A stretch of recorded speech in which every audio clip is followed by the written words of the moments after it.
सिर्फ सत्ता पक्ष से कुछ ऐसे लोग हैं कि जिन्हें विरोध करना ही करना है, और खासकर जो जनता की मिलती हुई चीज़ें, जो उद्योगपति वर्ग है, जो बड़ा उच्च वर्ग है, इन्हें आम जनता को अगर कोई चीज़ें फ्री मिल रही है या उसको कोई अच्छी चीज़, अच्छी शिक्षा या अच्छी चिकित्सा कहीं मिल रही है तो उसको हजम नहीं हो रही है।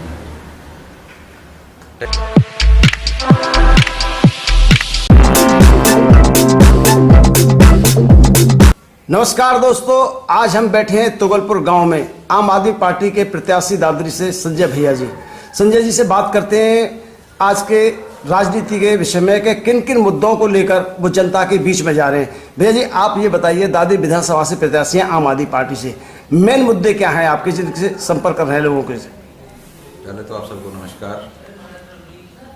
मुद्दे तो अनेकों हैं, पर जो मूलभूत सुविधाएं आम जनता की हैं, बिजली की, सड़कों की, शिक्षा की, स्वास्थ्य की, रोजगार की, किसानों के मुद्दे अपने अलग हैं, और जो सोसाइटी अपना रियल एस्टेट के जो बायर्स का है, यही 5-7 मुद्दे हैं जो आम जनता के हर पार्टी से, हर सत्ता पक्ष से वो मांगते हैं, और उन्हीं पे हम काम कर रहे हैं। उन्हीं को लेके जनता के बीच में आए हैं, दादरी के बीच में।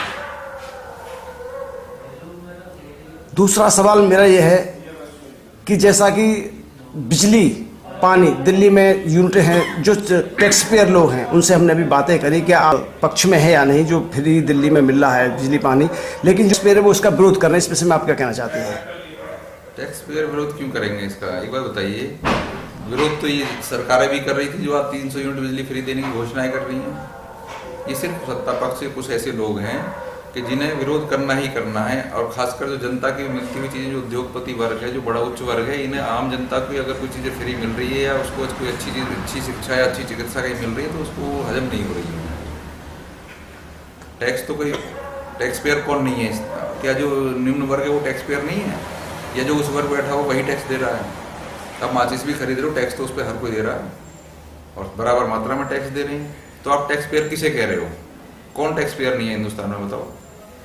इस समय जो है तो जो वोट की राजनीति है, क्या कि आप अपने आप को निकाल पाएंगे? ये तो काम बताएगा भाई। जो हम काम, जो पार्टी काम कर रही है, पार्टी की जो विचारधारा है, प्रदेश, दिल्ली प्रदेश में सरकार चल रही है, जहां दिल्ली की हम बात कर रहे हैं, दिल्ली में जो हमारी मूलभूत सुविधाएं हैं, पार्टी ने जो घोषणाएं की हैं, पार्टी जो योजनाएं लेके प्रदेश में आई है, उन पर 80% तक खरी उतरी है। एक तरफ हमारे बीच में सरकार चल रही है, वर्तमान में सरकार चल रही है, घोषणाएं, योजनाएं, जुमलेबाजी, इसके अलावा जनता को कुछ मिला नहीं है। पूर्व में सरकार चली गई, उनका हाल यही रहा है। तो काम की बात, विकास की बात, मुद्दे की बात, रोजगार की बात आज की सरकारों के पास है नहीं। सिर्फ मन की बात करते हैं, वो भी अपने मन की बात करते हैं, जनता के मन की उनके पास कोई बात है नहीं। तो जनता बदलाव के मूड में है, और उन्हें दिख रहा है कि विकल्प अगर कोई है, अभी तक तो विकल्प नहीं था। सपा, बसपा, बीजेपी, कांग्रेस, यही विकल्प था जनता के पास। एक बार सपा को ले आते, अगली बार बसपा को ले आए, फिर बीजेपी को ले आए, कांग्रेस, इन्हीं में तो घूम रहे हैं हम पिछले 20-30 सालों से।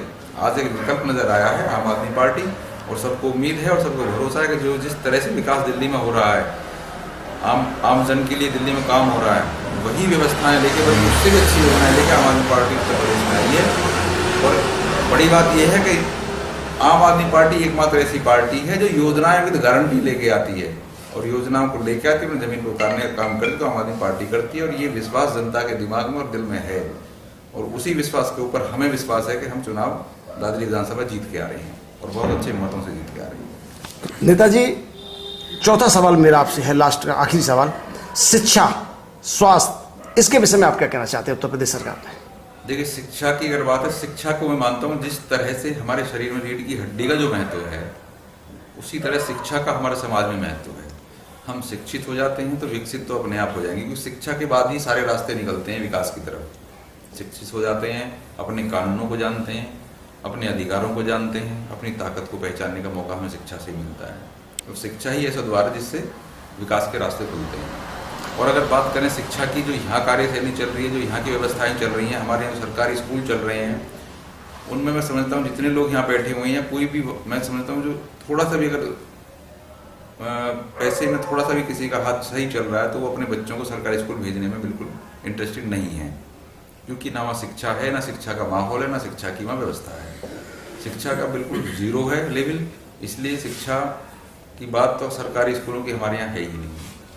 ना अच्छी फैसिलिटीज़ हैं, ना अच्छे दूसरी व्यवस्थाएं हैं। वहीं अगर हम बात करें दिल्ली की, तो दिल्ली का एकमात्र ऐसा मॉडल है जो हिंदुस्तान में सबसे बड़ा मॉडल दिल्ली में सरकार ने खड़ा करके दिया है।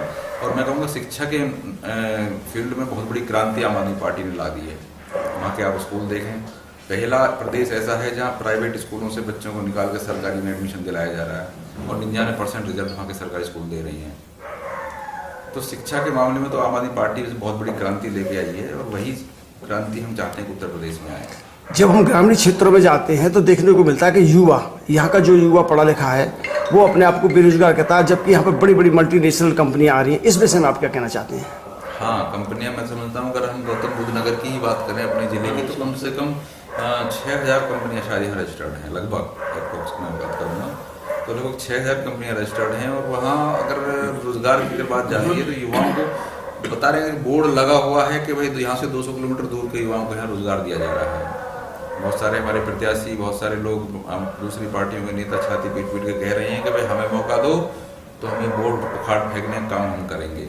बस मैं उनसे पूछना चाह रहा हूँ, जब ये बोर्ड लगाए जा रहे थे तब भी तो सत्ता ही नहीं की चल रही थी, तो ये बोर्ड लगे क्यों? और उखाड़ने थे तो उखाड़े क्यों नहीं हमसे पहले आपने? आज आप बात कर रहे हो उखाड़ने की, तो लगने क्यों दिए फिर आपने? लेकिन अभी इन्होंने कहा है कि हमने जो है यहाँ के जो स्थानीय युवा हैं उनके लिए 40% आरक्षण कर दिया है। देखिए, घोषणाएं ही करते हैं, घोषणाएं तो बड़ी बड़ी करते हैं। अभी आप देखिए, आम आदमी पार्टी जब घोषणा की 200 यूनिट बिजली देने की, तो ये कहते फ्री फ्री फ्री फ्री बांट रहे हैं। उन्होंने महिलाओं के लिए यात्रा फ्री कराई बसों की, शिक्षा जो सरकारी स्कूलों की बिल्कुल फ्री और बेहतर व्यवस्था दी, आपको पानी फ्री दिया, आपको चिकित्सा के मामले में हम अगर बीमार होते तो हॉस्पिटल जाते हैं। एकमात्र दिल्ली प्रदेश ऐसा है जहां उन्होंने अस्पताल को ही आपके दरवाजे पे लाके खड़ा कर दिया है। ये बहुत बड़ा बदलाव है चिकित्सा के मामले में। मोहल्ला क्लिनिक बना दिए, आपको दूर जाने की जरूरत ही नहीं है।